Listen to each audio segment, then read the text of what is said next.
Welcome to Mac Power Users. I'm David Sparks, and joined as always by your friend of mine, Mr. Stephen Hackett. Hello, Stephen. Hey, David, how are you? I am doing well. It's WWDC week, and I was able to stay home this year, which is kind of fun. Where'd you watch the keynote? Just sitting at my desk. Yeah? Yeah. Me too. We had the Max Market Labs in the Discord. That was kind of fun. Everybody was commenting on stuff. So it was kind of fun having folks there. But it's a big week, WWDC week. We're releasing this episode early. If you're getting this in your feed earlier than you expect your usual Mac Power Users episode, just because we're recording the day after the event and we want to get it out ASAP so you get the latest news from us. One of those weird episodes we do that's kind of news related. Yeah, we don't get to do that very often here, but it's WWDC is a big deal, right? It's where we learn about Apple's software plans for at least the next year, and this was a big one, and it's gonna impact you no matter what part of the Apple ecosystem you're in. So it's a big week. Yeah, and it was an interesting year. I mean, going in, I had a lot of questions because everybody's talking about artificial intelligence, and Apple is, by all rumors, was not going to say much about it because they kind of need a reset year. Mm-hmm. And it was just I was really curious to see what they would do. You want to talk maybe just overall going in, what your impressions were? Yeah, absolutely. I mean, so much of my thinking was in line with that episode we did with Jason Snell a couple of weeks ago. There's a lot of stuff in the water when it comes to Apple right now. You've got everything from developer concerns with the App Store and steering provisions. Some of that is, of course, caught up in multiple legal cases. You have, like you said, the Apple Intelligence thing is a big deal. We're going to talk about that a bit more specifically in more power users at the end of the show. But there's a lot of questions, and Apple addressed some of them. Some of them they didn't address at all.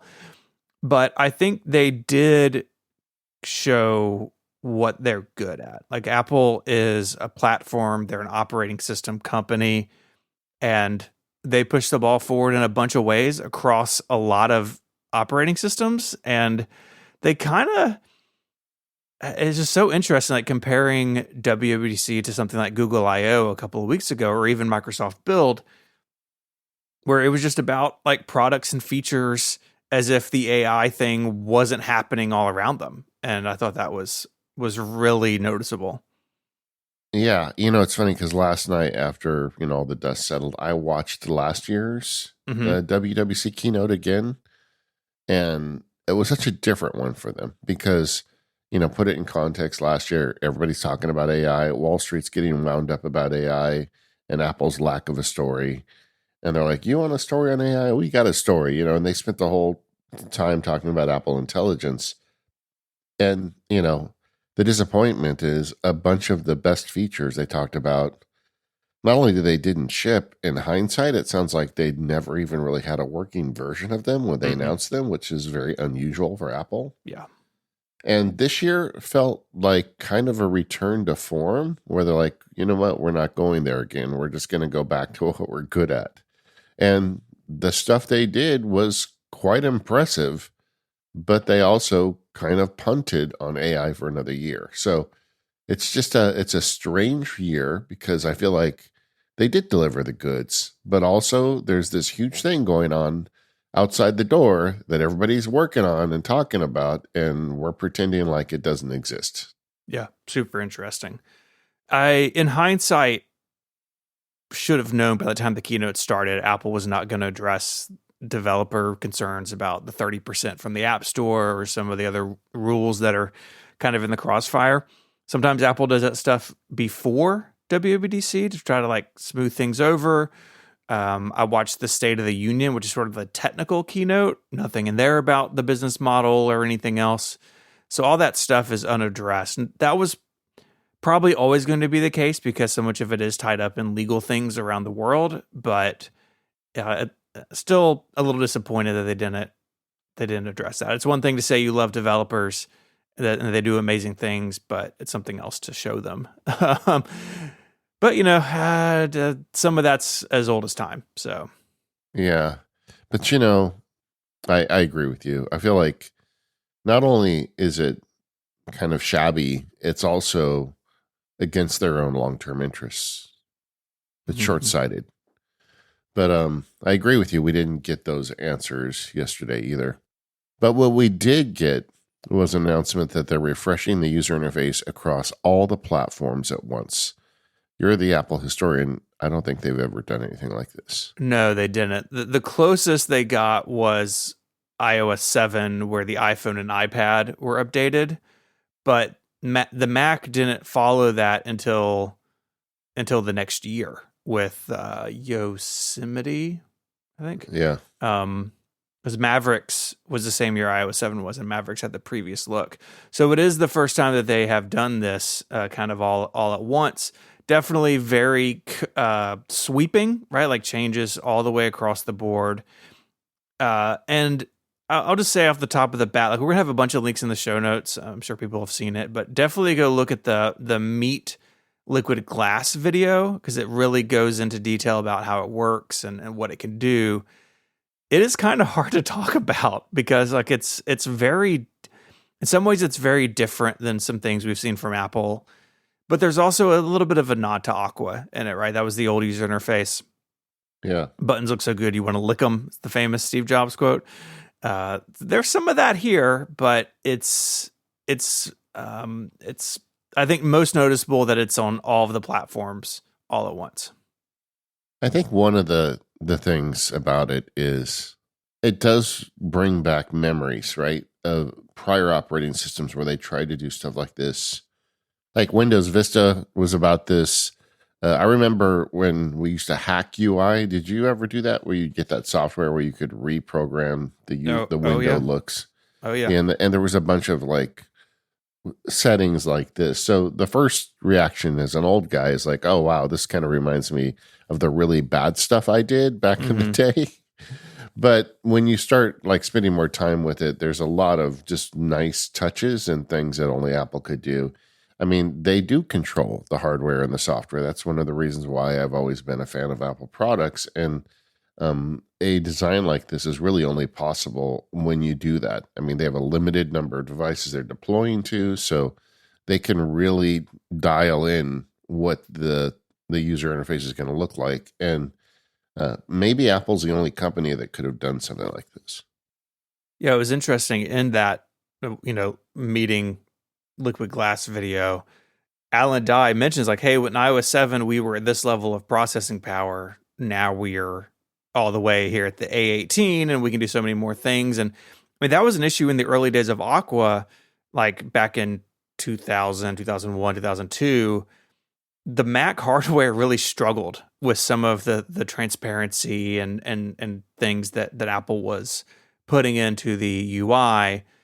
That does not seem to be the case today. Like I've got it now on 3 devices and like, yeah, it's slow in places, but it's also developer beta 1. I fully expect that it will be nice and buttery smooth by the time they're done with it. But it is interesting to me, the talk going into this was like, oh, it's going to be like Vision OS. And it's not really like Vision OS. There are definitely parts of it that feel like how the Vision Pro feels in terms of these things feel like physical objects in a way, like when you drag your finger over text to select it, like in an Apple Note, it feels like you have this little like bubble of water or glass under your finger that's like moving and sort of shimmering over the text. And that's not really like Vision OS, but the physicality of it is, right? One of the most interesting things to me in Vision OS is that the windows cast shadows on your environment because they want them to feel like they're rooted in your space. And some of that physicality is definitely present now across, iOS, iPadOS, macOS, and more. And that's very compelling, I think. I think it's very interesting that they can do that in a way that doesn't talk down to the user. Like something, I've thought a lot about this. I haven't gotten to write about liquid glass in particular because really I just need some more time to solidify my thoughts. But my thoughts so far are that skeuomorphism, right? It's like the original Mac. It was the desktop. You had folders, you had files, your calculator looked like a calculator. That was because people didn't know what a computer user interface, a GUI, a graphical user interface should look like or do, right? And so it made sense to root it in real world things. And of course, there was backlash to that. iOS 7 in 2013, that is the backlash to it, right? It's okay, we don't need the calendar on my iPad to look like a calendar that an executive would have on her desk, right? It can look like software. And what they're doing with Liquid Glass is different from both of those things. It has personality and fun and a liveliness to it, but not in service of explaining what the user interface is. It's something slightly different. And, we can get into how it looks, and I definitely have complaints about how it looks, particularly on the Mac. But I think that what they're trying to do is, hey, this is a digital thing. We're not trying to trick you into thinking your address book is an actual Rolodex, but you can interact with it as if it were real, and it has like light reflections and refractions like a real piece of glass would. That's really interesting. Yeah, and, flatness is dead, and everything is dimensional. Like even looking at the icons, you can see dimension to them. Mm-hmm. And the windows have dimension to them. And one of the things that comes out, again, like you, I've only been in it a day, but they're really aiming at trying to give you the ability to see all your stuff easily. Like the Safari view on iPhone is excellent. When you start scrolling, the entire user interface gets out of the way. When you go in to take a picture with the Photos app, again, it's a viewfinder more than it's a user interface anymore. And they're just throughout the whole system, they're looking for ways to have not only this glass interface, but have it animate out of the way when you're doing your work.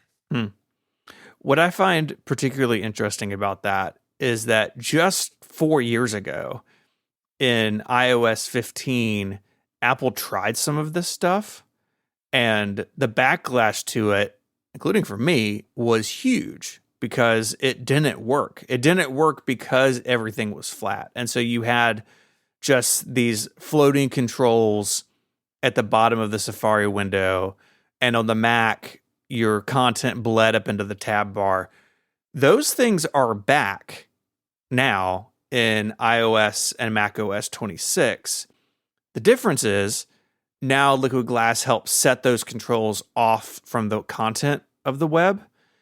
You really kind of have to think about this user interface as having layers, and the base layer is your content, and the thing above it is the controls. And as the content moves beneath the controls or behind the controls, then the Liquid Glass effect with the refraction and the tinting and everything takes place dynamically. iOS 15 couldn't do that, and I think that's why that design failed then. But how it kind of works now, I think there's definitely room for improvement in places.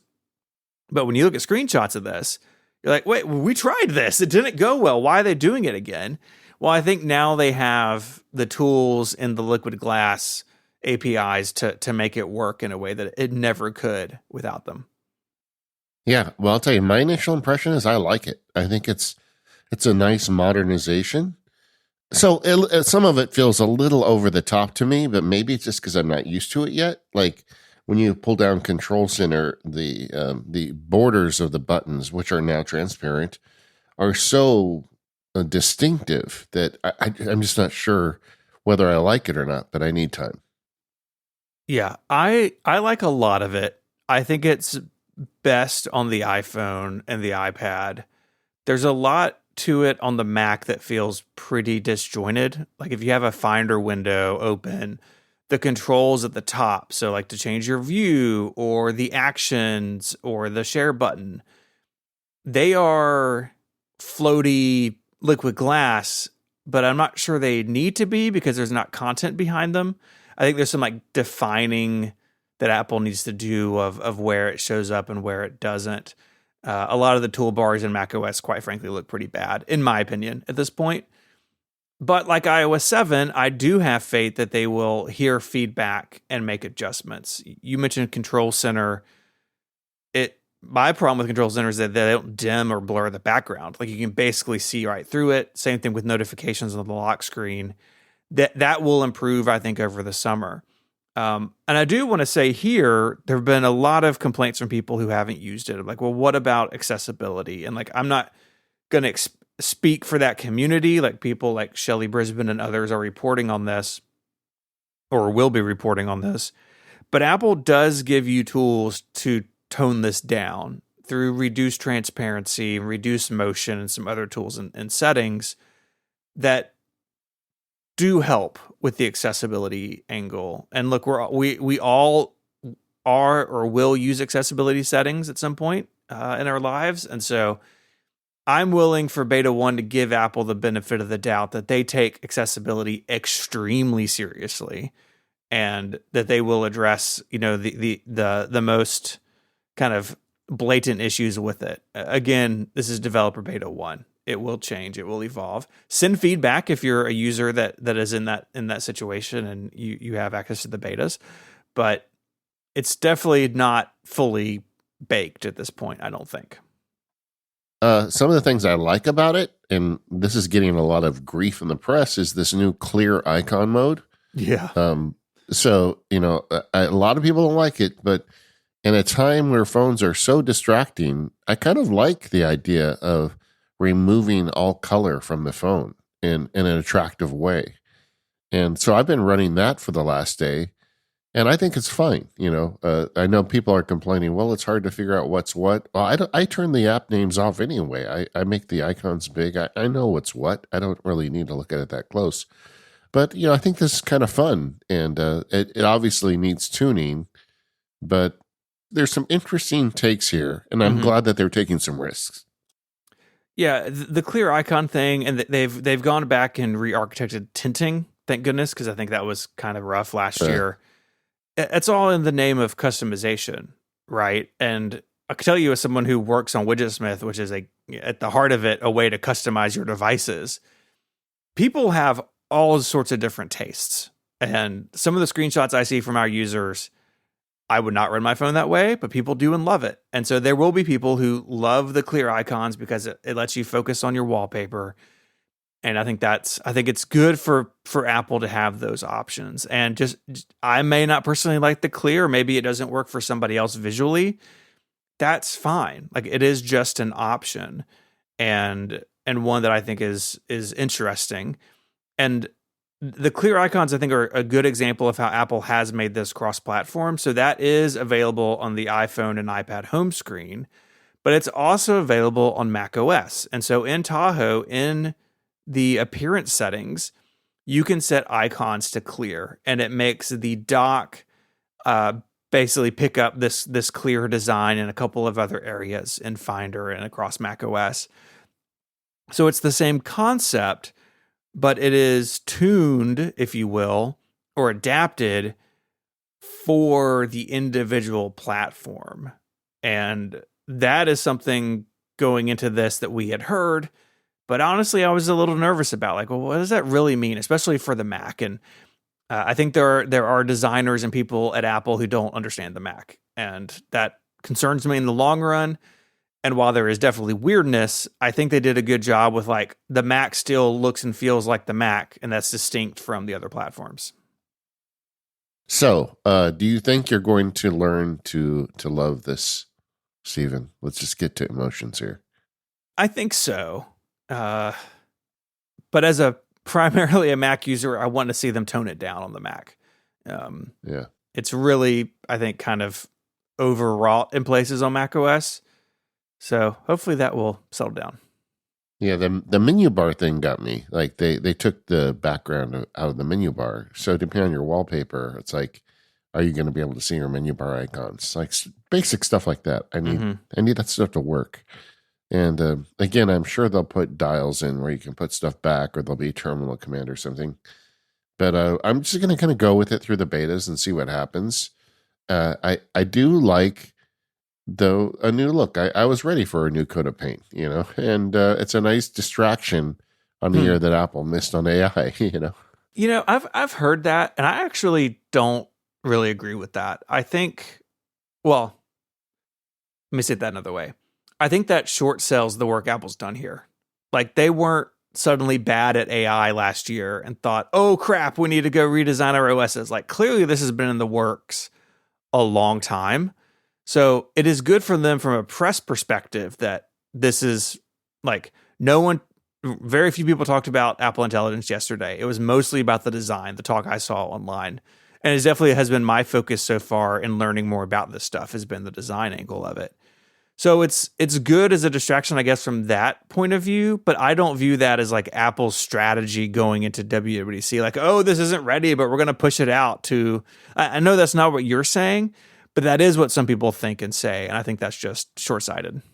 Yeah, you're right on that. And just to add on to that, like, I was talking to my family about dinner, and my daughter's like, "Oh no, is it like iOS 7?" Because that year, nobody's phones worked. Even in September after they released it, that was a rush job. They had a management change at Apple, and Johnny Ive took over software, and hell or high water, he was going to get that flat iOS out, and They did, and it was a mess. Whereas this thing has been in the works for years, clearly. I mean, you don't just overnight update the user interface in all your platforms. No. And I think this was probably, like we talked about this last year, and I think the year before. As soon as we saw the the Vision OS operating system, we're like, oh, this has got to be the next thing. Yeah. And it was, but it's also not as derivative as Vision OS as it could have been. I feel like this is kind of its own thing too. Yeah. I think they did a good job with like, what do we like about this, but how do we make it work in interfaces that you touch or use a cursor with, as opposed to something you're navigating like you do Vision OS. I think clearly people at Apple have been working on this for a long time. And that's even very evident in the developer story for this. And so developers who recompile their apps against iOS 26, you can turn Liquid Glass on or off in Xcode. If you turn it off, your interface will be just the way it was. And then if you turn it on, then you get it. And then you have to, you'll have to tweak stuff. Like, there will be work to do for developers to really fine tune this. But they're giving developers that time. And then next year to compile in the new Xcode with all the other new features, it will be required. But that's a year down the road. And developers have a lot of control over their own elements and how Liquid Glass affects them. And so I think, like iOS 7 and maybe even some things on the Mac over the years, like at first we may see a pretty interesting set of apps come out that sort of interpret this in different ways. But I think pretty quickly everyone will sort of come to like the understanding of like, this is basically how this should look and work. And every Apple app, at least on iOS, is updated now with it. And so we have lots of examples from Apple on how they think this should look and work. Some of them, I think look and work better than others. You mentioned iOS 7, no one knew how to use their phone. I am a fan of what they've done in the new phone app, where they've kind of compressed it to a smaller number of views. So your voicemails and favorites and stuff are kind of all together. And then you have the dialer and your contacts separately. But just know that you're going to get phone calls from your mom of like, what happened to my contact list? Where is it? That one in particular, I think may trip some people up. I have heard that you can actually turn some of that off in the phone app. I was reaching over to grab the phone with the beta on it. It's not a huge change, but it's, some things are rearranged a little bit in a way that some people may take a second to get used to. I mean, I can tell you, I launched the phone app, and on first launch it said, hey, do you want the classic view or the new view? I forget exactly what the words were, but they actually let you choose on first launch. Do you want it to leave it as it always has been or see something new? Okay. So you actually got to say. Yeah. Hopefully that's in the shipping version too. Yeah, I don't see that in settings, but again, this is Dev Beta 1. So, like, can I change my mind after the initial thing? Like, hopefully, yes. And one other thing I just want to say about Liquid Glass is the liquid part. I really love the way the buttons animate, the sliders kind of grow and shrink under your finger. It really does feel very responsive to your finger in a way that iOS has never felt.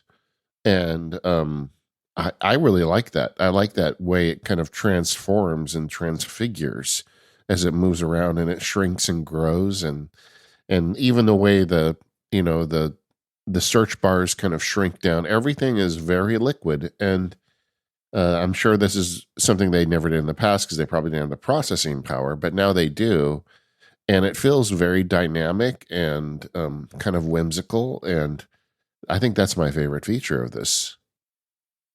Yeah, it is really. I mean, I think the best example of like what this can do is like scrubbing over text and notes with your finger. Like it keeps up with you. You come to a stop, and the little bubble of glass kind of like rebounds a little bit, like a droplet of water would, right? Like it really is kind of combining the elements of water and glass in an interesting way, which is pretty fun. This episode of Mac Power Users is brought to you by our friends over at Squarespace, the best place to build a website for your business or your project. It's designed to help you stand out in a sea of websites and to succeed online. So whether you're just starting out or you're scaling a project or a business, Squarespace gives you everything you need to claim a domain name, showcase your offerings with a professional website, grow your brand, and get paid all in one place. A friend of mine here in Memphis is a small business owner, and she just rebranded her company. Had somebody do a logo and some colors. It looked really good, but then it was time to build a new website. And of course, I recommended Squarespace. She was able to build it out in just a few days, and it looks really good. You can read about her offerings, schedule an appointment time, send her an email. It's really great. And she's not really a designer, but the Blueprint AI feature in Squarespace makes that easy. You just feed it some branding stuff. You can tell it about your business, some basic information, and then it combines that with professionally designed and award-winning website templates. And then, of course, you can tweak it from there, but no experience is required to get started. And you can get discovered quickly with integrated SEO tools. I am by no means an SEO expert, but with Squarespace, that's not that big of a deal because every website is optimized to be indexed with meta descriptions and an auto-generated sitemap. Plus, you can track all of your visitors with the built-in analytics that you don't need to be a rocket scientist to understand. I love building on Squarespace, and so will you. Head to squarespace.com/MPU for a free trial. And when you're ready to launch, use the offer code MPU to save 10% off your first purchase of a website or a domain name. That's squarespace.com/MPU and the offer code MPU to get 10% off your first purchase and to show your support for the show. Our thanks to Squarespace for their support of Mac Power Users and all of Relay. Okay, let's get to the Mac.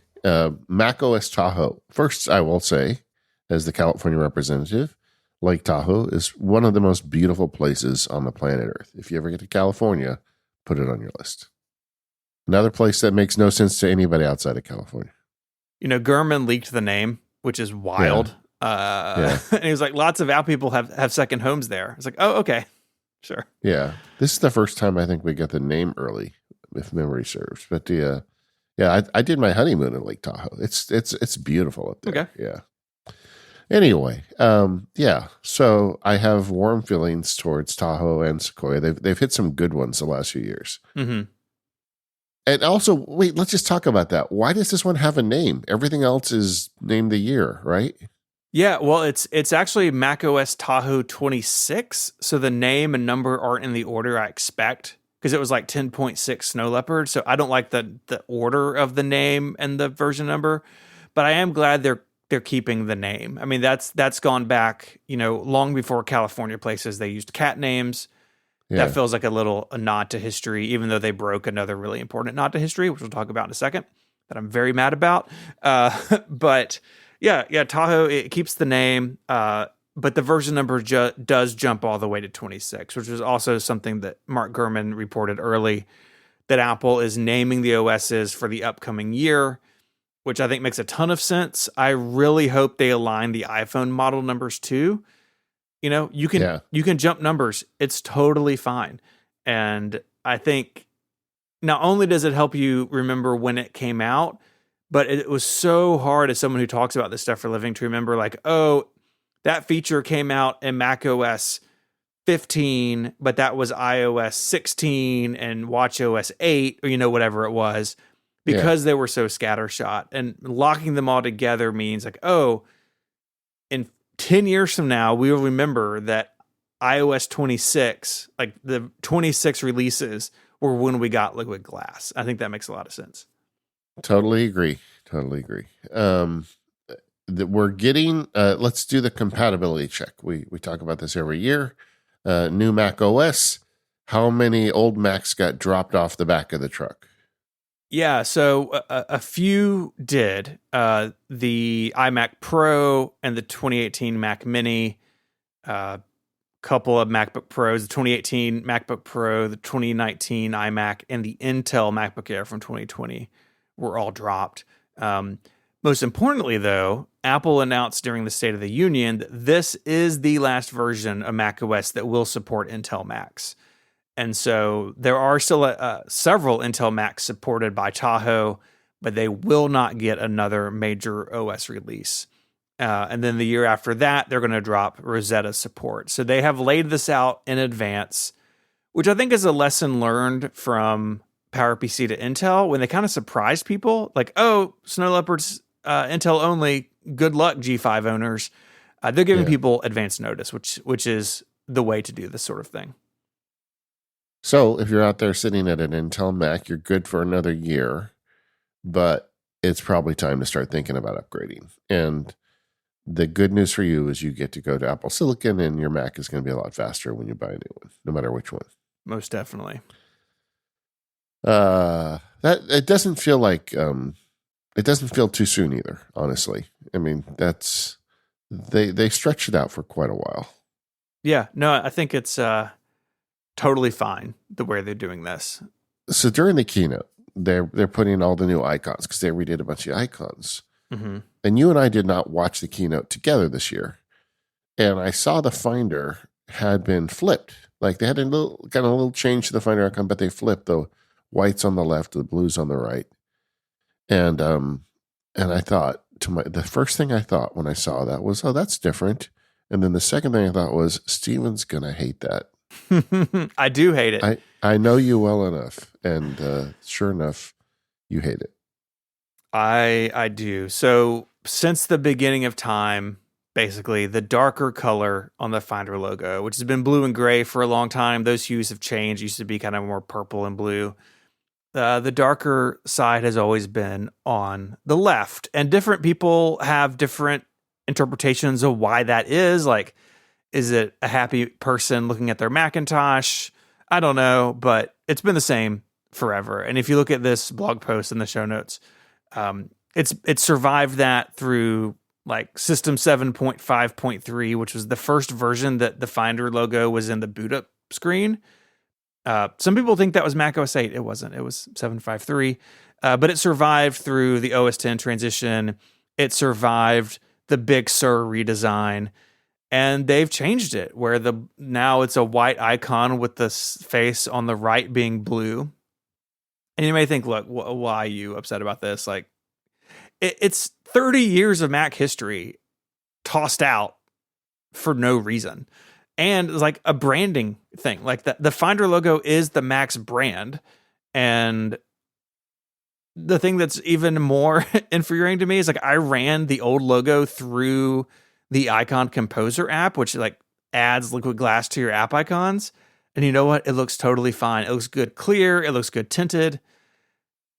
I don't know. There's feedback filed with this. So if you work at Apple, the feedback number is also in the show notes. Like, please talk to somebody. This has got to change.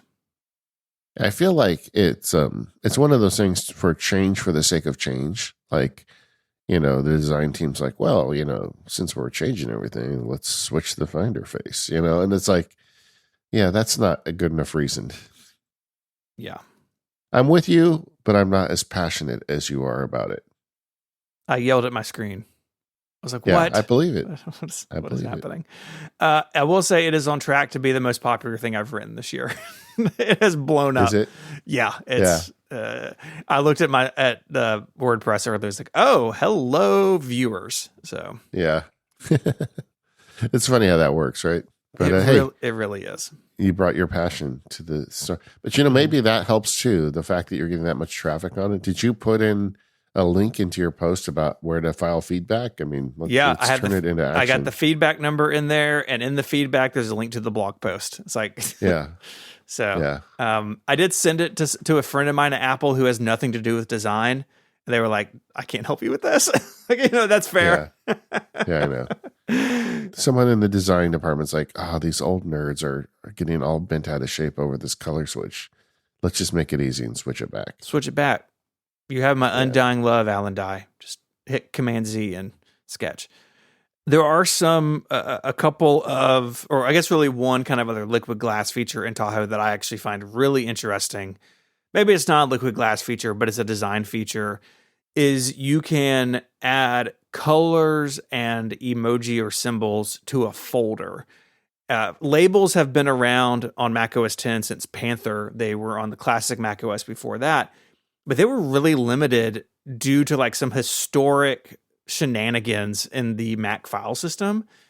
And now you have much more customization. So you could have your work folder on your desktop be blue with like a little, business emoji on it, and your personal folder in your documents be green and have a beach tree on it or something. Like lots more customization when it comes to folders and Finder. And I think that's great. Like, I think it's fun. I think it looks really good. And I think people are going to have fun kind of mixing and matching those things.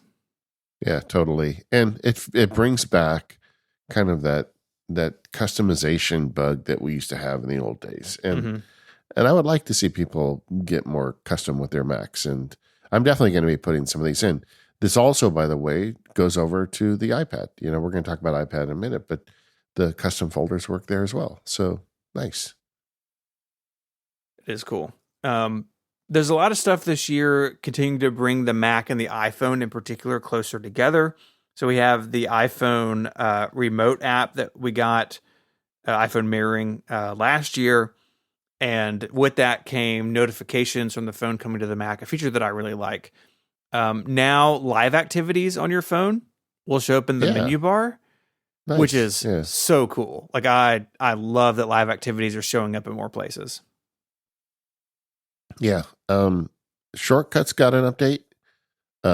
Now you can, that's one of the few kind of bright spots of Apple Intelligence and artificial intelligence is Shortcuts integration. It doesn't go as far, before WW, there was some rumors that like Apple's going to like you vibe code shortcuts in essence, where you say, make a shortcut that turns on my lights when I leave home. Doesn't do that, but they have given you hooks straight into the Apple engines, the LLMs, and ChatGPT as well. So it's an interesting take. I've been playing with it already. Do you want me to go down that rabbit hole now? You want to wait till later? I've got stuff on this, but it can wait. Yeah, let's circle back to that because I think it's a pretty interesting conversation.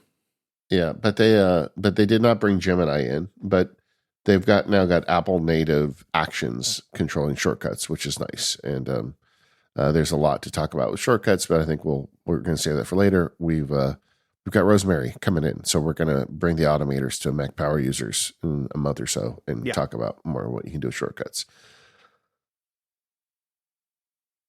Spotlight was an area that really got a lot of attention this year. It is much more in line with something like Alfred or LaunchBar or maybe even Raycast in terms of capability. It's not extensible like those programs are, like when we talked about Alfred recently, talking about all the third-party workflows and stuff, but it definitely covers the basics. So you can browse content within Spotlight like you can in these other apps. You can launch iPhone apps from it. So if you have an app that's just on your iPhone, then it will launch it in the iPhone mirroring environment. You get parameters in Spotlight searches, which some of that has been there, but now it's a bit more robust. But the big two things are, in terms of like automation and sort of nerdy stuff, is you have quick keys. So like in Alfred, where I hit Command Space and I type RM, and it shows me a plugin that I have for dealing with reminders within Alfred. I can do similar things in Spotlight. Example they gave was AR. So Command Space, AR, to add a reminder. And it's intelligent, so it also gives you like some quick ways to get to a due date and lists and tags and those sorts of things. But it's also smart. This is the part that really kind of blew me away, was Spotlight is context aware. So in the keynote, the example was, I'm in Pages, I have this photo, I want to knock out the background of the photo. And instead of using the Pages user interface, they use Spotlight to perform a task on the image in the Pages document. That's through app intents mostly, but wild that Spotlight now is much more aware of what you're doing and the tools available to you. Yeah, having released the Alfred Field Guide, of course, my inbox is blowing up with people saying, well, do I need Alfred any longer? And I think you do. I mean, it's the plug-in architecture that makes things like Alfred and Raycast so good. Like, you just add features to whatever you need. And none of those features in that field guide are touched by these new features. But at the same time, Apple, because it's the first party, it's the developer of the operating system, gives you some things that you couldn't do with Alfred or Raycast. So my suggestion to people is, as this releases, figure out the pieces of it you want to use and map Spotlight and to a separate key. Like for me, Alfred is Command Space. I'm going to make Spotlight Control Space. And I've already set it up on my beta machine, and I'm already testing it. And there's some really nice new stuff in here, but they're really they're complementary feature sets. They're not overlapping as much as you would think. So yeah, and I love this. I mean, I hope every year Apple like makes Spotlight better. I mean, it would be great if they made it so good that you didn't need a third-party app, but I don't think they'll ever go that far. But but it's really cool that they're adding a lot of good stuff to it, and didn't see that coming. No, including a clipboard history manager. What? Yeah, yeah. What? Just wild stuff. I think this will follow the same path that so many other things do, where this may hurt Alfred and others around the edges a little bit, but mostly what it's going to do is introduce average users to features like this, and then they may be more likely to go find a power tool that does even more. So this, I think, while it is definitely Sherlocking these apps to a degree, I think they will continue to find ways to stand apart and be better and more robust, and that's a pattern we've seen play out over and over. Yeah. What is your general vibe towards, Tahoe now? So you've got it running on your laptop. Yeah. Like, how are you feeling? I know the Finder icon has got you upset, but just, I mean, it is quite a difference, like this new liquid glass user interface. Yeah, I just want them to tone it down in places. I think it's a bit, I think it makes sense for controls and stuff on Mac OS where content is behind them. But in things like toolbars and sidebars, it feels like it's cranked up a little too high, like dial that back a little bit. And I think that they will find a middle ground there. But feature-wise, I think it's a great feature release. Like I think the stuff with files and folders, I think the stuff with shortcuts and Spotlight and some gaming stuff, like I think it's a very solid feature release. I don't love the UI right now, but I think I will adjust to it over time, and I do anticipate they will make changes as well. Yeah, I think of all platforms, it feels a little too much on Mac. Like, I think I'm okay. I think the balance is pretty good on the other platforms, but on the Mac, it feels a little too aggressive, but that's just me. We didn't mention Journal app is now on the Mac, but that's about all there is to say. It's not, yeah. During the Discord group on the Mac Sparky Labs, somebody said, "Oh, day one's dead now." I'm like, "Oh no, it's not. No, it's not." Journal is a basic features, and it's even more basic with the implementation on Mac. Yep. Just like Spotlight now for other things. Journal, I think, is even a bigger example of that because it is not what day one is. But it is everywhere now. And if you want to use it, you don't need day one. Then, hey, you can type on something other than your iPhone, which is good.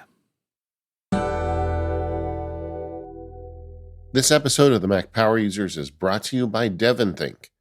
Go to devontechnologies.com/MPU to get organized and unleash your creativity. DevonThink 3 offers an all-in-one solution for organizing, storing, and retrieving documents across multiple formats. It's ideal for researchers, academics, and professionals who need to manage complex document collections and citations.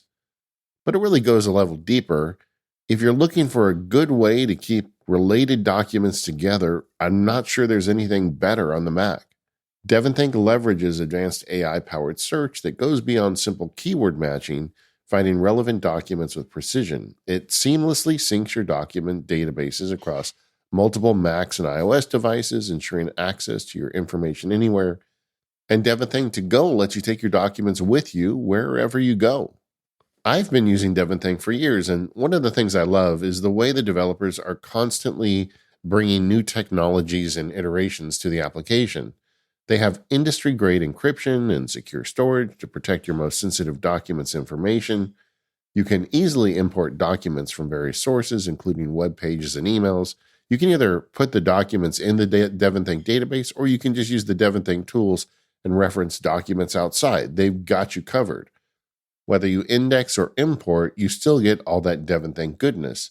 Plus, their automatic document classification and intelligent tagging system learns from your organizational patterns. The DevonThink smarts make management of PDFs for me trivial. What's more, you can convert scanned documents and images into searchable, editable text with very high accuracy. It's also perfect for writers and content creators with the native support for multiple document formats, including Markdown. Highlight, comment, annotate documents directly within the application, enhancing collaboration and personal note-taking. And all of those documents get links. So if you want to hyperlink to any document in your DevonThink database, it's one click. That is not something you can do with the Finder. DevonThink utilizes AI to suggest document connections and provide contextual recommendations, making your workload lighter. You can easily export documents in multiple formats and share with team members or across platforms. They even have a server edition, so you can provide databases to larger teams via web browsers, allowing you to capture web content instantly and save it directly to your DevonThink database. Small team, large team, they've got you covered. DevonThink has so many features, you'll just have to try it out for yourself and see. And they're already working on DevonThink 4, which to me is a real practical use of artificial intelligence. Check it all out. Go to devontechnologies.com/MPU. Once again, devontechnologies.com/MPU to try DevonThink today. And our thanks to DevonThink for their support of the Mac Power Users and Olive Relay. All right, so let's switch gears and talk about iOS and iPadOS 26. We got some links in the show notes, stuff for you to go check out. It supports the iPhone SE2 and iPhone 11 and higher for iOS. So that they cut off, I think like the 10S and 10R. A pretty small list of phones got dropped this time. Apple, I think, continues to do a good job with compatibility with iOS in particular. People carry their phones for a long time, and even when they don't, they go to somebody who will continue to use them. And so that is that's good to see that Apple continues to be committed to that. Liquid glass, while everywhere, definitely stands out on the iPhone, right? It's kind of the context in which they introduced it. It is not iOS spread out to the other platforms, but I think it's where people will interact with it sort of the most natively because you're touching your iPhone all the time. And some really interesting stuff. We mentioned the clear icons on the home screen, but there's also some new stuff on the lock screen. So the controls are liquid glass, and the time on the lock screen now, it can be more variable in size depending on your photo. So Apple's doing a lot of stuff across the OSs with spatial scenes. And we saw this on visionOS and visionOS 2, where you have a two-dimensional photo and they figure out with machine learning the separation of the foreground and background, and they add a 3D effect within the image. And in Vision OS, it's actually really compelling in places. Like I've pulled up some photos and put them in that mode. It's like, gosh, this feels alive in a way. And sort of the emotional aspect is honestly really powerful in Vision OS in a bunch of different ways. But that now comes to the iPhone as well. And so I can have a 2-dimensional photo of me and Sparks at a live show, and I can tell it, spatialize this, and it will add depth to it. The time will slide between the foreground and background. And it really makes it feel more dynamic, because just like iOS 7, actually, this is a feature they ditched like in iOS 8 or 9, but there was parallax. So as you moved the phone around in your hand, you kind of peek behind or kind of peek around the edges of things. And that makes it come back here as well. Yeah, and it looks nice. I mean, I've been playing with it, and got my dog popping out of the screen on me right now. It's great. Mm-hmm. People like this. I mean, again, it's just like going to that personal experience with your device.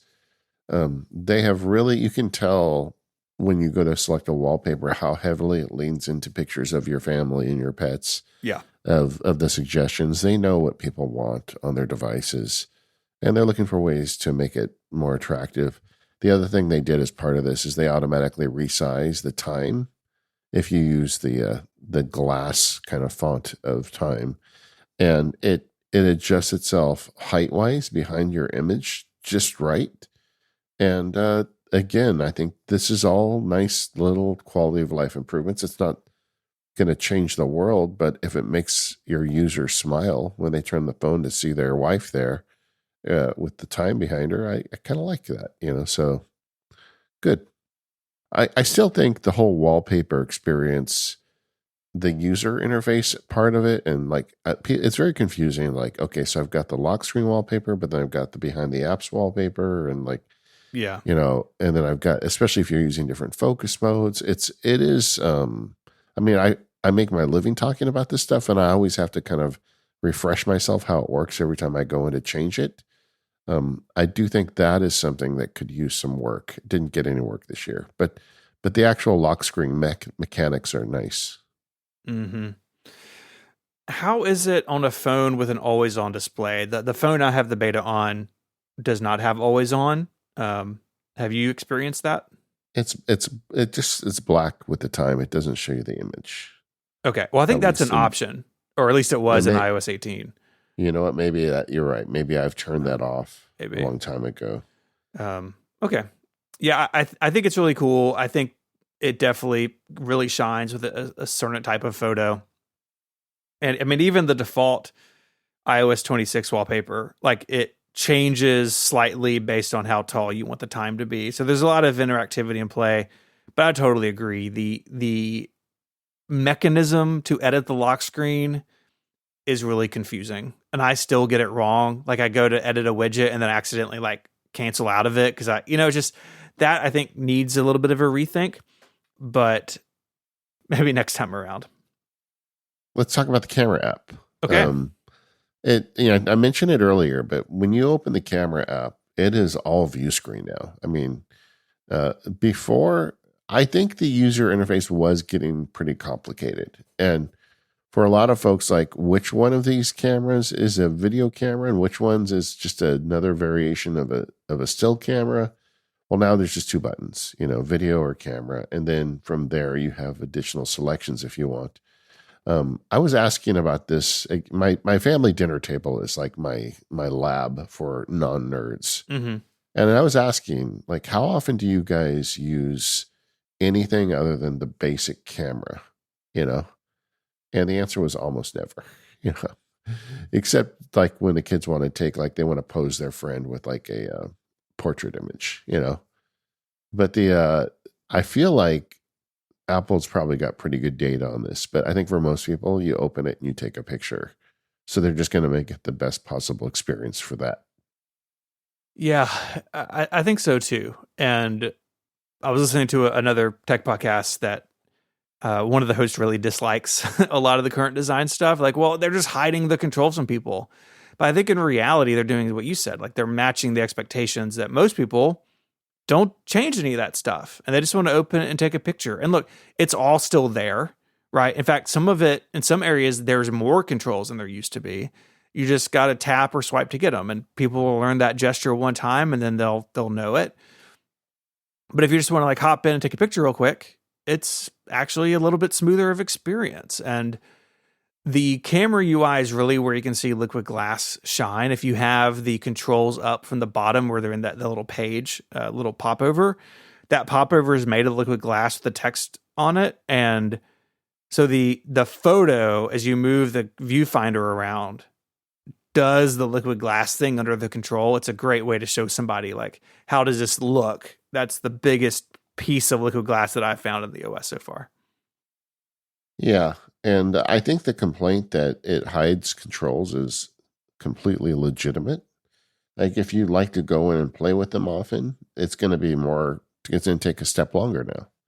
Mm-hmm. But, that's when you make a platform for millions of people, a lot of times you're going to go down to the lowest common denominator. And they did this, but I think I like it. I like the fact that when I take a picture, it's just the view screen and I can really focus on taking and framing a good picture. Yeah. We'll have to see. And honestly, power users often don't use the Photos app anyway, because there's so many great third-party Photos apps that go further. Right. They're using, Obscura or Halide or something else. Lots of good options out there. The camera app, though, is a good example of what's happening across a lot of system apps on iOS and iPadOS, where the controls are sort of dialed back. They're under a button or they're kind of off from a swipe. An example of this I really like is the FaceTime app, where the controls just sort of stack on the side and then fade out when not needed. I think that's really nice. And we talked about the phone app earlier. Basically, any app with a toolbar, so the bar across the bottom of the screen with the buttons. So in phone, it was, the dialer, and then you had contacts, recents, voicemail, whatever they were. Those will pick up the new look. They expand when you need them. They sort of shrink away when you don't. And, all kind of very fluidly. And so camera is a good example of what's kind of going on across the OS. Yeah. My favorite, I mentioned earlier, is Safari. I really like the new Safari design. I don't know if that's a controversial take, but it really takes all of the user interface out of the way when you're scrolling through a website. I mean, it got the address bar to just a little lozenge at the very bottom of the screen. And then with, movement and taps, you can get to additional functions. But especially on the phone, when I'm on the web, I just want to see the web. Mm-hmm. Yeah, no, I totally get it. And also throughout the phone, search bars are at the bottom almost everywhere now. And that makes total sense to me, because when you're trying to find something, the top of the screen is a long way away from your thumb. Yeah. Even more so when you have a device that's foldable and even bigger. Yeah, exactly. Interesting. Can we talk about CarPlay for a second? I'm so excited about CarPlay. So excited. After I put the beta on this phone, I ran to my truck and jumped in, and Mary's like, "What are you doing?" I was just in the driveway in my truck for a while playing with it. So yeah, it's got the new liquid glass icons and look, and right, because CarPlay runs from your phone, so you don't have to update your car's firmware or something. It just comes off your phone. There's a new compact design for incoming calls. Something that I've actually found pretty frustrating in CarPlay is that when you have a call come in, it takes over the whole screen. Now it just comes up from the bottom, just like a message does, and you can just hit receive or decline, or use your steering wheel controls for that. Messages picks up a lot of stuff from iOS. You have your pinned messages and you have tapbacks. The biggest thing, though, I think, is live activities and widgets. And so, like Tahoe that picks up live activities from your phone in the menu bar, CarPlay can pick up live activities, which I think is great for expanding what CarPlay can do without having full-blown apps on it. So Carrot Weather, for instance, has a CarPlay app now. And I love Brian and his app, but to make that, he basically had a fake being a navigation app, which doesn't really make any sense. It's like a navigation app with weather on top of it. Other weather apps have done this too. Well, really what I want to know is like, is it getting ready to rain? And now if I have that set up as a live activity on my phone, I can select to have that live activity show up in CarPlay, which is really cool. And the widgets in CarPlay is fascinating. And so it is effectively the standby system from the iPhone. So if you have your an iPhone on a MagSafe dock, you turn it horizontally, you get that view where you can flip through certain widgets. They've basically built that into CarPlay. It is controlled on the phone, and you have a widget screen. And so CarPlay now has two main screens. You have sort of the primary screen that shows you your navigation and your media playback and any map shortcuts or other suggestions. Like when I get within half a mile of my house, I think it's half a mile, I get the garage door because I have that in HomeKit and I can open it in CarPlay. So you have that screen. That's sort of the primary screen in CarPlay now. And then you scroll and you have basically just a grid of app icons, and you can have multiple pages of those. The widgets get put in between those. So you have the primary screen, the widget screen, and then the sort of the app grid. And you have two stacks, one on the right, one on the left. You can control what's there in the CarPlay settings on the phone. And I mean, I guess spoiler alert, it works with third-party widgets. So like when I was in my truck last night, took a picture and sent it to Dave of like, hey, look, here's Widgetsmith and CarPlay, right? There's work to do, but it works. It's not just first-party widgets. Best I can tell, it is basically the standby system. And again, what that does is that adds capability to CarPlay without needing full-blown apps on CarPlay. And so, for instance, I could very easily see myself having an up next widget. The CarPlay has a calendar, but it's not very compact, and it kind of is not really what I'm after. But I like Apple's calendar, built-in calendar widget. And so having something from Widgetsmith, having something from these other apps, I think it's going to be really compelling, and everyone just gets it because, again, CarPlay comes off the phone. You're not waiting around for, Honda or Toyota to get around to adding it, which is great. Yeah, I think it's all a win. And the idea of displaying live activities to me is like such an obvious answer. Sometimes Apple does that and you're like, oh, of course, that's the way it should have always been done. Mm-hmm. And it always kind of feels good when you have that moment because it never occurred to me. But now that I see it, it's like, yes, that's the way. Yeah. Yeah. Big year for CarPlay. And then, of course, they made the CarPlay Ultra announcement, and it's not in many cars yet. The car they had. It's in one car, I think. Yeah. It's a very fancy car. Yeah. And she was in the keynote, she was driving around Apple Park in it. I was like, that's kind of weird. But anyway. Mm-hmm. But I do think a year or two from now, the CarPlay Ultra, where it takes over the center console too. Not the center console, but the wheel console behind your wheel. I think that's going to be more common. I mean, it just makes so much sense. Car companies don't know how to design user interface. Apple does. So let them. The iPhone app got a lot of updates this year. Yeah. We talked about some of the design ones earlier, but there are a couple of great phone-related features that honestly have been on Android for a while. I'm glad Apple's catching up with them. You have... The big one for me, I think, is unknown calls are screened automatically. So right now, how it works in iOS 18, if you're in a country that supports this, because this is not universally available, at least the way it is now, is I have an unknown number, I can send it to voicemail, and on the lock screen of my phone, I get a real-time readout translation of the voicemail. So if I say, oh gosh, it's my doctor's office, I can pick up. I interrupt them leaving a voicemail, and my experience with that every time has been the person's very confused as to wait, you're answering all of a sudden, even though that's how old landline voicemail machines worked, but no one remembers those. But now you can have proactive call screening where you don't even have to interact with it. It picks up, they start talking, and then you can decide to jump in or not. So it's kind of building on the live voicemail feature. That's great as someone who gets a lot of calls I don't answer.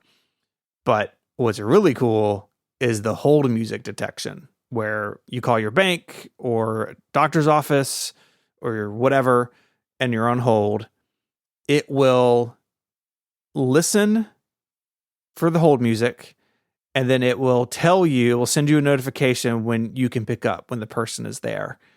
I really want to see this in person. I've not gotten to use this in person. Why I say that is, I'm sure people have experienced this. I hate it. One of my doctor's offices does this, and it makes me furious. They have the hold music. The hold music stops, and then a person says, "Thank you for waiting. We value your call." Like, is Apple's system smart enough to know that that's not a real person, and that? Yeah. Because I then think, oh gosh, and I'm like picking up my phone, I'm unmuting it, right, getting ready, and it's like, oh, it's just stupid recording. So we'll see. And then the music comes back. Yeah. Yeah. Oh, it's such a tease. So we'll see how this works, but potentially two very, very nice quality of life issues resolved in the phone app. One of the things to follow up on your earlier point, in the new phone app on the beta, if there's a little button in the upper right corner, if you tap on that, you have the ability to switch between the classic and the new unified view. So you can toggle between them in the app. Good. Yeah. Yep. Nice. It's a nice update. And then messages as well got some updates. Backgrounds. This is the problem when you get a little older and your reading vision goes away. Sometimes you're taking a shot in the dark when you try to answer a text message if you don't have your reading glasses on, and occasionally I answer the wrong message. So I'm like, oh, this will help me. I'm going to put backgrounds for different people. Like you and I'll have a big Mac Power Users logo or something. I don't know. But I'm going to have very clear backgrounds in different threads. So I always know exactly who I'm talking to. You can do that now. Yeah. Very similar to how a lot of other messages apps have these features. Instagram, WhatsApp, basically almost anything has this sort of theming capability. So really nice to see messages at it. Really nice to have typing indicators in group messages. It's great. Messages is a really important part of the iOS ecosystem, at least here in the US. Other parts of the world, maybe not so much. But here it's a big deal. And something as simple as adding the polls, right? Which I remember when they added the iMessage App Store, one of the examples I think in the keynote was like this third-party app that did polls. And like the problem is you have to have the app and like even know that iMessage apps exist. Well, now you can just make a poll natively in messages. So it's like, hey, we're going to have dinner. What day works for you, right? Monday, Tuesday, or Wednesday. People can just vote. You see the results of the vote. It's going to be awesome. As someone who very often ends up on like Straw Poll or like other websites that do this for like, recording a podcast with the group of people or something like that, just doing it in messages is going to be great. And so I'm very excited about polls. Yeah. Nice quality of life updates across the board. I mean, the big thing this year was the Glass OS, but on each of the platforms, they got a nice, few updated features. And then there's the iPad. The iPad this year, something happened at Apple. I don't know what it was, but they took all the angst of all the iPad power users and poured it into the iPad this year. I have a tone question for you. Okay. It really jumped out at me. There were several instances where it really seemed like Federighi was being, or at least it came across this way on stream. Maybe it would have been different in person. Came across as like sort of sarcastic, like, I wrote one of them down. What you've all been waiting for, a new windowing system on iPad. Of course, they've done this every 4 years or every 3 or 4 years for a long time. Yeah. Look, a pointer that's a triangle. Where did we get that? And like, I can't tell what that was supposed to do, or did it just read poorly on stream and would have been funny in person? I don't quite know. But the iPad in many ways is much more Mac-like now, and that's fascinating. It is not a Mac. It does not run Mac applications. You're still running iOS, iPadOS programs, but you now have a lot of the control that we have on the Mac now built in. Yeah, I mean, just to finish up your note on Craig, I didn't like it either. Like at one point he said, this is obvious, and it's like, and that's stuff that we've been saying for 10 years is obvious. Mm-hmm. And they finally got around to doing it. And I feel like they're almost like rubbing your nose in it a little bit. Yeah, I agree with you. I didn't care for that. I know that they want to make them fun and funny, but and maybe I'm too sensitive, but it's like, come on, guys. You've been selling it as a laptop replacement forever, and you didn't have so many of these features. Yeah. Let's get into some of the features. Okay. I think the big thing is just freely resizable windows. So it's not on rails the way that Stage Manager was. You don't have that weird tab view. Now, Stage Manager is still there. They did get rid of slide over and split view, but by default, you just get a little resize drag icon in the bottom right-hand corner, and you can make your apps whatever size and shape you want. They remember it. So like if you quit or hide messages and come back to it, it'll pop up back where it was. And then you have some management control over that. So there's swiping up to reveal the home screen, swipe twice for clearing them all. You have expose. You have a menu bar. You even have the stoplight controls. You have red, yellow, and green to close, hide, or maximize a window. Like it is very much the macOS windowing system, sort of slightly remixed. Yeah, and slide over and split view are gone. We got a couple questions on that, and if you like slide over, that's gone. But now you have much more power over how you resize and shape your windows. Yeah. I mean, that's kind of what I was expecting with some sort of window resizing this year. What I wasn't expecting was the rest of the stuff they did. The Files app got a huge update, and background processes got an update. So let's talk about that a little bit. In the Files app, it's more Finder-like. It's still not a Finder. I mean, they didn't rename it. What would you have done, Stephen, if they renamed it Finder and they had the reverse icon on the iPad too? I feel like that would have really sent you over. I'd be in the hospital probably. Yeah, we wouldn't be able to record today. I'd have to be at your bedside holding your hand. That's right. It's okay, buddy. That's right. We're going to get through this. He's got to pull through. Yeah, open in. Now you can tap on a file and have it open in a specific app. Gee, Craig, seems obvious. What a world. What a world. Yeah. Something that has been in macOS basically forever. Yeah, that's fantastic that that's there. And I think one thing a lot of people are going to do is open things in preview, which is available now, which is not in the Files app. It is a standalone application. I could have seen a world where they basically put preview in as like a feature in Files. Like, if you encounter a PDF, it kind of opens into this view. But no, it is a full-blown application. It's on the iPhone as well. This was rumored 7 or 8 years ago and never came to pass. And here it is. And there are some really good PDF apps on the iPhone and iPad, but it's sort of bonkers that Apple didn't have Preview, which is a very good PDF application on the Mac. It finally made it to iOS and iPadOS, and that's a great addition. And that's no small statement that it's on the iPhone too, because it's quite useful just on the iPhone as well. Mm-hmm. And then we've had a parade of former iPad power users on the show in the last year who came in and said, well, I'm switching to the Mac. And inevitably, one of the reasons they say it is because these are often people who are making videos, and the background process problem on the iPad was terrible. Like, you would set up a render of a video and you'd switch apps and it would just quit. And they fixed that this year. Audio and video, you can set, I guess start with the audio. So that's the podcaster problem. Now you can set specific audio inputs on individual applications, which, of course, it's got a M series chip in it, but they never let you do that until now. Yay. Yeah, that's good. Mm-hmm. Yeah, it's really nice. They've kind of unlocked that capability. It was pretty silly how it worked before.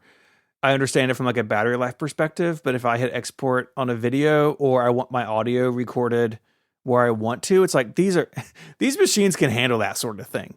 Finally unlocking that capability is going to be great for a lot of different types of creative work. Yeah. Voice isolation now can be run on an individual app. I was using it in the Voice Memos app just last night on my iPhone. You can record with studio quality audio with AirPods. I haven't tested that yet. I feel like Apple's term studio quality is not my term for studio quality, but we'll see. Yeah. Yeah. It's kind of funny. Apple throws those words around, but yeah, it's fantastic. And it's going to really let some people just travel with an iPad. You know, some people I think will make an iPad their full blown like creative computer. Chris Lawley and Federico Viticci come to mind as people who have tried it a lot and have gone back and forth between the Mac and the iPad.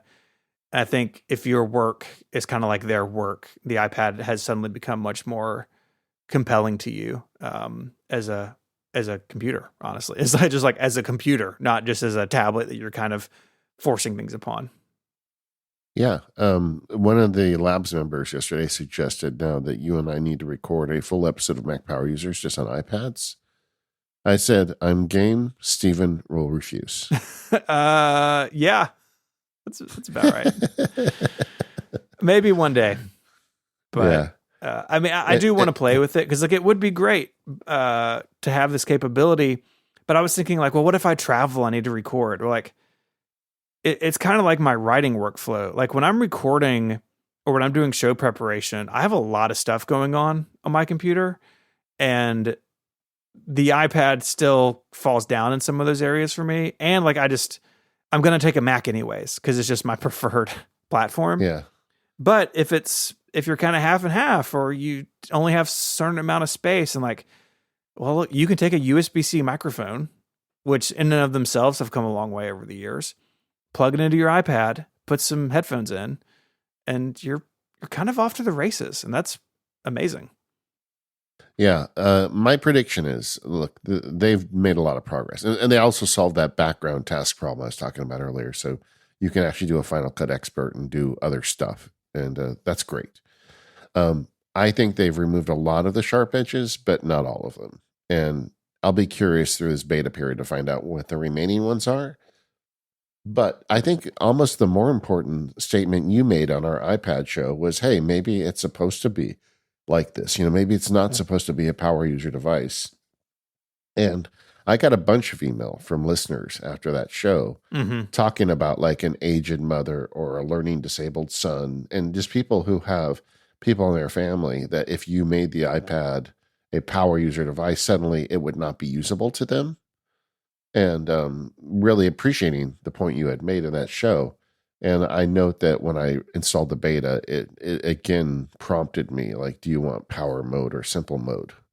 And I'll be very curious. I want to see how that all plays out. But I think they definitely, as great as this is, they definitely need to respect that there are some people using this device that don't want or are unable to use those extra features. That's right. Yeah. And we got Journal app on the iPad as well. There it is. Yeah, it's everywhere now, which is great. iPad in general, this was a huge year. A couple of years ago, we would have all been, wetting ourselves if they did an iPad announcement like this at WWDC. I kind of feel like a lot of us have just kind of moved on with it and just given up and over to the Mac at this point. A little late, but I'm glad that they got there. Do you think, like some of these people that have been coming into the show talking about switching from being a iPad to a Mac workflow, do you think this is going to pull any of them back to the iPad? Absolutely. I absolutely think it will.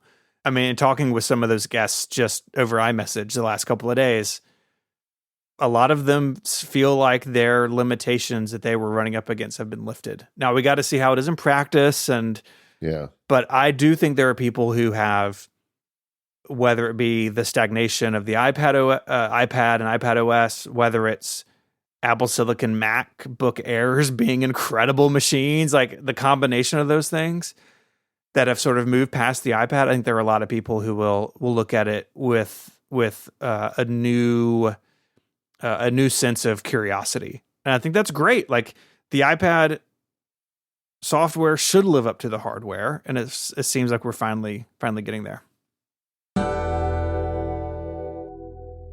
If you love Mac Power Users and want to hear more from David and I each week, consider More Power Users, the longer ad-free version of the show that we do each and every week. It's just $7 a month or $70 a year, and that money goes supporting David and I's work here on MPU directly. So what do you get for that? Well, you get a longer episode each week. David and I have an extra topic that we do at the end of the show just for members. And the show is uninterrupted by advertising, which is pretty cool. Plus, you get a bunch of perks from Relay, the podcast network that we're a part of and that I co-founded. You get a newsletter, some members-only podcasts, access to a Discord just for members, a lot of great perks, including some really cool wallpapers. But the key thing is you're supporting David and I's work here on the show. So there's a link in the show notes. I would love for you to check it out. More power users is a good time, and I think you will enjoy it. Okay, a couple things, because I am who I am. I also installed it on my watch and my Vision Pro. So just a couple quick things is the watch doesn't feel that different in terms of features, but it's all about liquid glass. I think the biggest improvements I've seen are in Smart Stack. It looks really nice. And I don't think the faces are any good. I don't know what's going on with Apple. We didn't get the watch face store. The faces that they add are kind of, I don't know. It's just not my thing. And they did add a tool watch category, and I like to think of the watch as a tool, and nothing in there is quite useful. Here's an idea, Stephen. If you make a watch and you want to make watch faces with analog hands, why not make the analog hands a contrasting color to the rest of the watch? I don't know, man. I just don't get it. Like, they have a new chronograph face, but the watch hands are the exact same color as the background. It's a very thin line around it, So it's like, I just want to look at my watch and quickly see what time it is. But with a busy back screen and very, transparent hands, it's almost impossible. Anyway, yeah. So, but it's running okay. I haven't really had many problems with it, and I think they're working on watch every year. I think the biggest thing is, the coolest thing is dismissal with a flick of your wrist. Yes, where you can just flick your wrist and dismiss a thing without having to reach up and touch it. So I don't have to use my nose anymore to touch it when I'm cooking, which is going to be awesome, because while I have perfected the nose touch, I'm not particularly proud of that. We've all done it. We've all been there. The thing that I do want to circle back to the Smart Stack thing for a second. One thing they've done is they've given developers the ability to apply relevance to their Smart Stack widgets.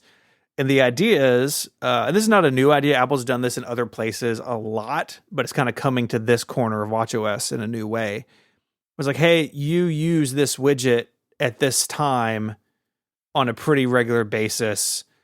Let's surface it for you. Now, the way that the system and the developer communicate that are pretty rudimentary, but the idea, like the dream of the Apple Watch, I think in particular, is that it's like completely context aware. Like, remember the old Siri watch face 100 years ago?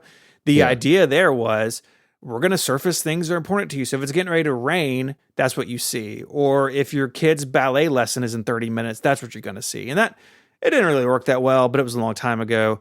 But it's kind of a return to that a little bit of making the watch more aware of what you're doing and when you're doing it. And I'm hopeful that gets good. I don't know if watchOS 26 gives developers quite enough to really make that shine, but that's what I want from my Apple Watch. I want it to be a companion that knows what's going on all the time.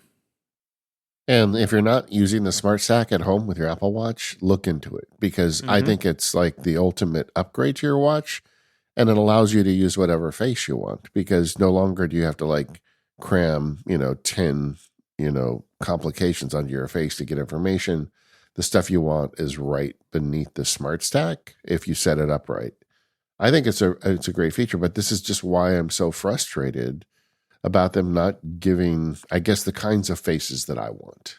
I guess that's what I should say. I mean, they have a lot of faces. If you want a picture of your dog and the time or whatever, they've got everything you can think of. But I like basic functional analog watch faces, and they can't help themselves. They always have to make it overly complicated. The basic utility watch from version 0 is still probably my favorite. But it's like, come on, guys. And now that you got the smart stack, I don't get it, man. Makes me crazy. Yeah. That's my reverse finder, honestly, is watch faces. It's like, why can't, in fact, they used to have one when they released the cellular watch. They had one called, I think it was called Utility, or I forget what it was called, but it was kind of like a rugged adventure face. Explorer, I think. Explorer. I used it all the time. And then one day it just went away. It's one of the few they've removed, actually. Yes. It's like, what? It's like I said something bad on the show, and Tim Cook said, "Oh, he uses Explorer face. Let's take care of that." Tim, don't do that to me. I still love Apple. Come on, man. Yeah. No, I don't get it. I don't get it. That's my thing. These watch faces. Switching over to Vision OS. Vision OS is getting the biggest steps each year in terms of quality of life, I think, because it's so new. Mm-hmm. There's a lot of low-hanging fruit. Like now you can have it remember where you put an app. So if you stick an app against the wall, next time you put your Vision OS, it's back against the wall. That's what I wanted. It's like, yeah, of course, and the other thing, did you notice who announced the Vision OS improvements? Oh, it's Mike Rockwell. Yeah, Mike Rockwell. Mike, why are you making videos about Vision OS? You have the job. You're going to save the company with Siri. No, this was shot before he got in charge of Apple Intelligence, I think. Strap your flamethrower on, Mike. Get back to Siri. You know? I mean, I'm sure this was filmed in May. I think it's videos. Fine.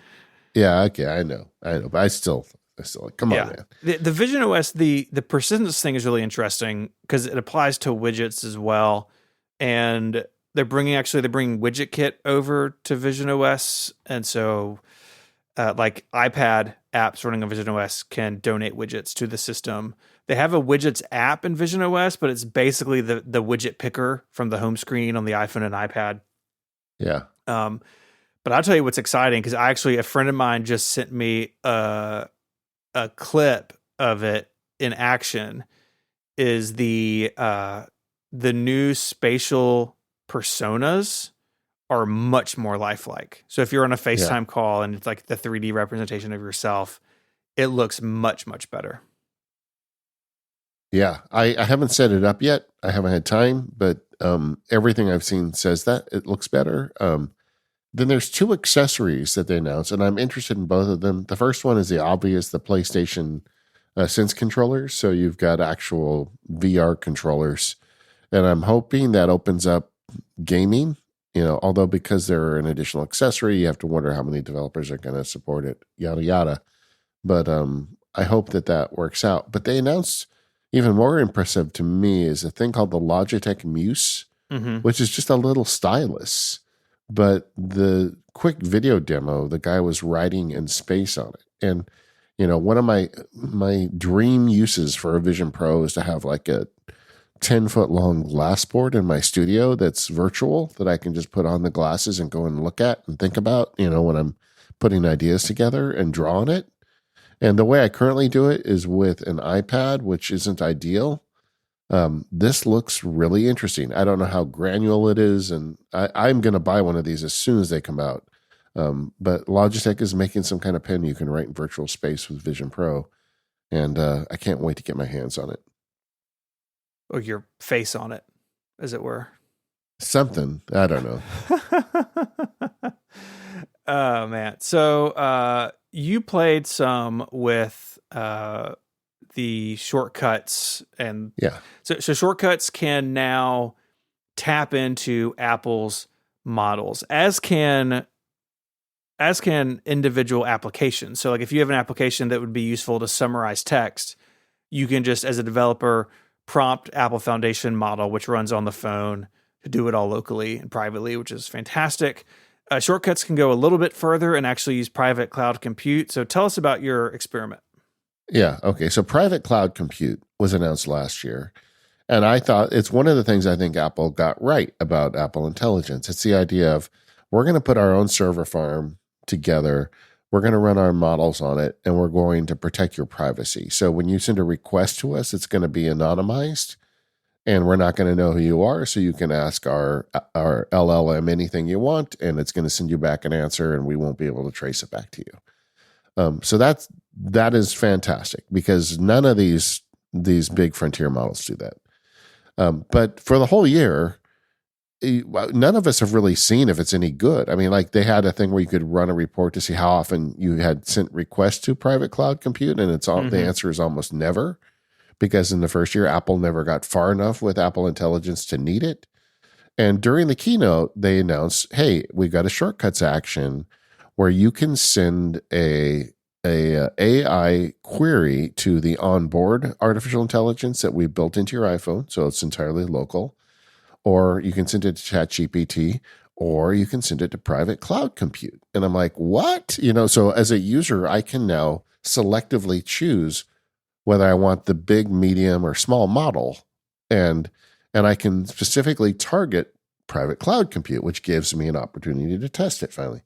So last night, we're recording this the day after the keynote, so it's early days. But like, one of the things I do with AI is I like to get reflective questions on things I write. And I even like to do it on journal entries. And I write a journal entry almost every night. And I have kind of perfected this AI instruction prompt over the last year.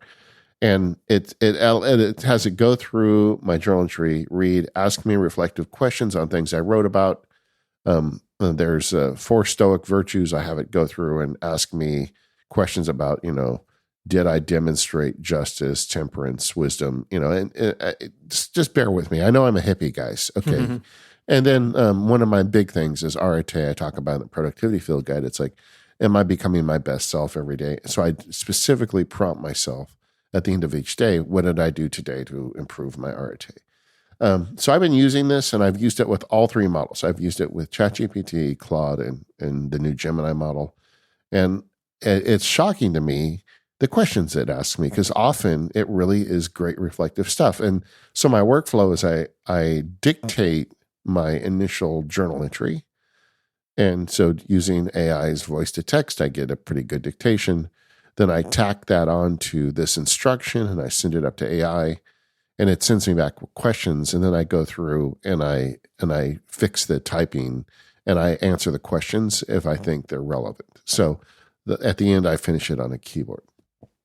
That's my workflow. It takes me about 30 minutes every night. I find it very useful to me to kind of, you only get better at the things you look at, right? So I do this every day. The other thing I have it do is suggest 5 titles. This is where Stephen got in trouble. We're going to talk about this in a minute. So it's like reading about what I wrote about. Sometimes I like it to give me some time. Sometimes I title it myself. Sometimes it gives me a good idea. So that's the thing I do every day. So last night, first night, I wrote a shortcut that took that ChatGPT, journal prompt I've written, and I dumped it into a shortcut action. And then I did a dictation, and I took the transcription, and I specifically targeted it at the PCC, the private cloud compute. And I said, well, let's see what I get back, because I didn't expect much, to be honest with you. The common theme I've had over the last year with Apple Intelligence is that it's a great idea with poor execution. And to this day, I had not really seen Apple do anything on the artificial intelligence front that felt really competent. Well, they surprised me, because the answer was really good. It wasn't as deep as I get with some of the other more frontier models, but it was entirely private. So I didn't have to send my journal entry, to Google. Right. And the response I got are pretty good. Now, so you may know during the show, I'm sick right now. I've got a sinus infection, so I keep coughing, and it's been hard for me to get through the show. And one of the things I wrote about in journal yesterday was, I'm trying to enjoy and cover all this stuff, but I'm also sick, So one of the things PCC wrote me was like, how do you balance your work commitments with personal time when you're feeling under the weather? What strategies can you implement to ensure you're taking care of yourself? Great question. We did the thing in Discord yesterday. I hadn't done that in a while because I've been going to Cupertino lately, but this year we did in Discord. One of the questions, how has the Discord experiment changed your approach to collaborating with lab members? What opportunities for growth do you see in this platform? to the Stoic Reflections. How can you demonstrate justice in your interactions with lab members and colleagues, ensuring that everyone feels valued and heard? These are great questions, you know? And I will say the questions I'm getting out of the bigger models are a little deeper, but I think this is it. This is good enough for me. I mean, what I want from these questions is for me to spark me to write more. I'm not getting it to write the stuff for me. I'm just asking questions. And I think already I'm sold on PCC for this problem, you know? And I just think, wow, you know, good job, Apple. You did something in AI that doesn't make me laugh, you know? And this is, I don't know, it's impressive. So they gave me the ability to specifically target PCC. I'm going to share this in the labs. I'll make a video about it, but it's really great. You can make a quick shortcut. You can throw some ideas at it and get some responses back. Now, where we got in trouble is the title options. Yeah. So I was going through here. I was reading about what you did. There wasn't a lot of context to this. I was like, okay, got some questions from it. But then there was a section called title options, and it was 5 options. And in reading it, I thought, oh no, Sparks has asked the machine for titles for the episode, which is fine. Like, podcasters do it, but I'm kind of allergic to it. I feel like the title's an important thing that I want to choose, or we choose together. And so I sent them to you. I was like, what are you doing, man?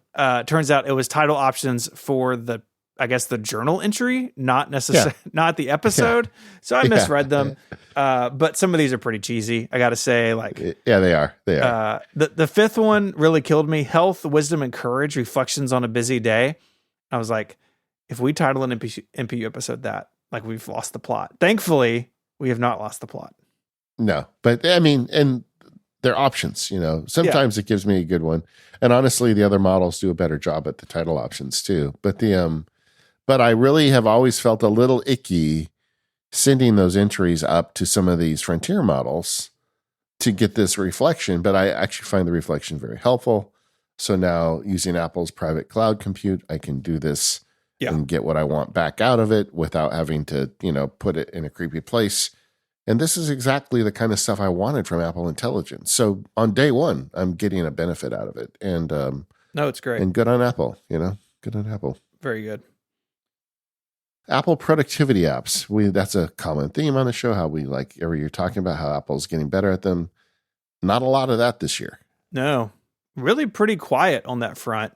Reminders got a few things. Some sorting and a couple other minor features, but not a lot. Pretty quiet on that front, actually. Yeah, every year when you install the betas, they have like a splash screen telling you what they changed. There are no splash screens in Notes or Calendar, and there is one in Reminders. So not a whole lot this year. I think the biggest thing in Reminders is maybe the time zone support, which is great if you have something that either needs to stay locked or floating. And I haven't traveled, so I haven't used it yet. But if it works the way that other apps do it, then that's a welcome change. Yeah.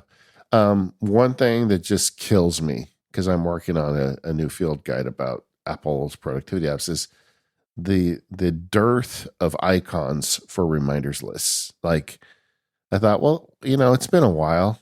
Mm-hmm. Maybe we should have more than like the 40 they've got listed, considering like SF symbols is a library of thousands of symbols. Nope.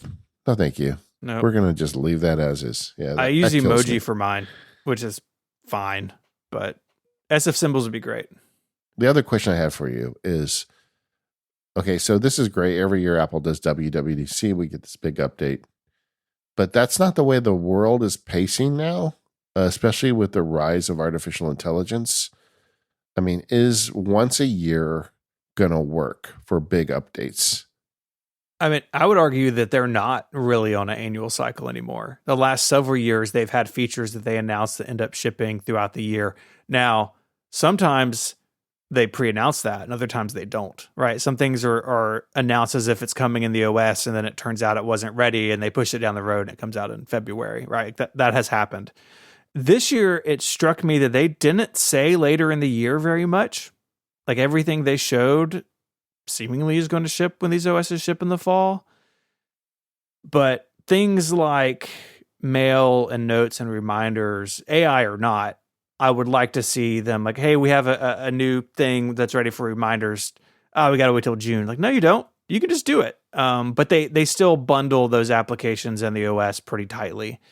And I think it is probably time to readdress that. But, whether or not that makes a big difference this year with these features, I guess time will tell there. Yeah. All right. We're going to talk about AI and more power users. But overall, what's your general feeling day after? Yeah, I mean, I think they did a really compelling job talking about their operating systems. The features, I think, bringing the devices even closer together are fantastic. I think the new design is well thought through, if maybe needing a little more time to mature. But like we said in the beginning, it is a return to form in that it's Apple talking about its platforms and its APIs and not really talking about the world of AI. And some people, and I am in this camp a little bit, kind of relieved by that. Like I'm kind of AI'd out and would just kind of at a level with it where I'm just trying to like figure out how I feel about it and what I think about it is complicated. But Apple didn't do anything there really. And we're going to talk about what they did say in a second for members, but like, I think you said it really well. Like they kind of focused on what they're good at and didn't talk much about the things they're not good at. And it's a strategy, if the lesson they learned from the world in the past year was don't pre-announce AI features that aren't ready, then they seem to have learned that because they doesn't seem like they pre-announce any AI features that aren't ready. So that's good. Whether it's going to cost them in the long run or the medium term, like it very well might. Yeah, there is a question mark about that, but I think they did a great job too. I think the type of work they did to bring liquid glass was not trivial, and that the whole line feels kind of modernized and updated for the future, and hopefully now they can build on top of that with their view of automation and artificial intelligence as it starts evolving, and they did better than I expected, honestly. Yeah. All right. Thank you to our sponsors today, Squarespace and DevonThink. We are the Mac Power Users. You can find us at relay.fm/MPU. If you'd like the ad-free extended version of the show, head over to relay.fm/MPU and sign up. We'd love to have you as a member. For you more power users, stick around. We're going to be talking about the Apple Intelligence updates next. Otherwise, we'll see you next time.